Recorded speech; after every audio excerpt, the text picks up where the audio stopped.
Today we sit down with Broadway stage manager Arturo Porazzi as he recalls the stage manager's journey and working with inspiring legends. First things on your mind when somebody says, I want to be a stage manager. I usually ask them when they were dropped as a child, how bad the injury was, and could they not get help? Yeah. No, there's an awful lot to it. So I usually ask, first thing, do you like people? And if you don't like people, go the other way, because it's all about the people. I have to check to make sure that they have enough technical background and enough acting background, performance background, to understand what's going on and to appreciate all the different elements that come into play with a show. You know, it's just not just the performers. There's lighting, there's set, there's props, there's audio, all these elements that you have to know something about and understand how they work so that you can help facilitate what has to happen to make the production go smoothly. What was your first gig and what actually got you to say, yeah, you know, I want to give this a try? I thought I was going to be an actor in college. And I had this idea, you know, I can work with tools. Let me work backstage, meet people, get to know people in the department. I went to Hofstra University.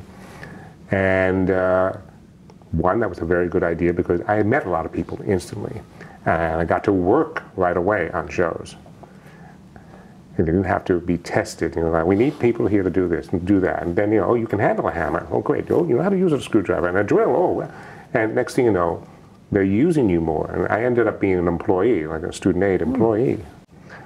Leaving college, I actually didn't know where I wanted to go, what to do. So I worked as a crew person, freelance, and did some lighting design, worked as a technical director at a theater, and then met an equity stage manager who saw my skills. My first equity tour was a summer tour of Hair, which was interesting to do. Stories abound. Anyway, stories abound with every show. But I got my equity card on that, and that was for a summer. And then the following fall, here I was working with this gentleman. We ended up, over the course of years, to do 9 Broadway shows together. He was the production stage manager. I was his first, and we had different seconds. But you know, we had a shorthand. You know, he could wink and, you know, go like that. And I go, oh, you need a first aid kit. Great. You know. You know what to do with this, give me a ground plan, and I knew what dimensions we needed to put down on the floor and create the propolis, maintain the propolis. You know. So I learned a lot, and in doing, I got more out of being a stage manager in doing than learning in college, because there's so much in college that is already done and assumed. But it was not like this, where you had, okay, I got real crew people here to deal with. These are professionals. There's a way they work. And I learned. When you take your mistakes, your experiences, and you try to make them better the next time out, that's how you teach yourself. You take it in, don't grow a tumor over it, say, how can I change this? And it makes you better. As they say, it hones your skill.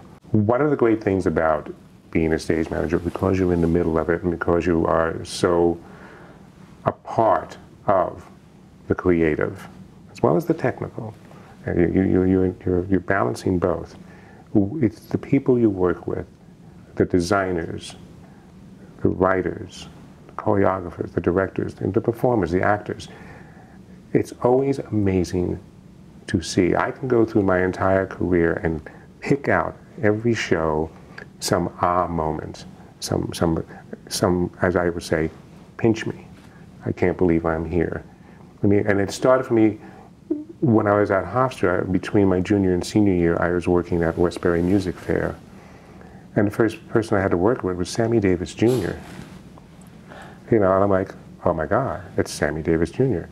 And, you know, it's rather impersonal, but I was just doing things backstage that needed to get done, and he was nice gentleman, wonderful. But I got to watch him for 2 weeks in a row perform 8 shows a week, and I got to watch him perform, and he would change the show up. I got to see Angela Lansbury there, be able to sit in her dressing room and have a conversation with her. That was, we're talking 72. If I met her on the street right now, I'm sure she wouldn't remember me. But I remember her because Angela Lansbury, hello. And then in just my own career with Broadway shows, to be working with a Julie Andrews, to be working with a Cheetah Rivera, to be in Terrence McNally's apartment, playwright Terrence McNally's apartment, with Cheetah on one chair, Graciela on the other chair, and you're there to take notes. And to work with Liza Minnelli, to be in a rehearsal hall where it's a piano player, Fred Ebb of Candor and Ebb, name the shows, folks, sitting there next to you, and Liza, just about 8 feet away. And we're rehearsing what dialogue, what introduction she's going to do for her different songs. And she's talking to me. And she's singing to me. To listen to Gregory Hines and Savion Glover and Ted Levy, Tapscat. You know, they would have, no man, that's not the way it goes. Flippity-flop, flop, flop, flop, flop, flop. The other one said, no, it's flip-flop, flip-flop, flip-flop. You know, no, it's flippity-flop, flop, flop, flop. Well, they ought to arrive at something. And they go, okay. And then they do it. And you go, well, that's exactly what they said. I mean, you can't buy that. You can only get that in a career. And those are the highlights.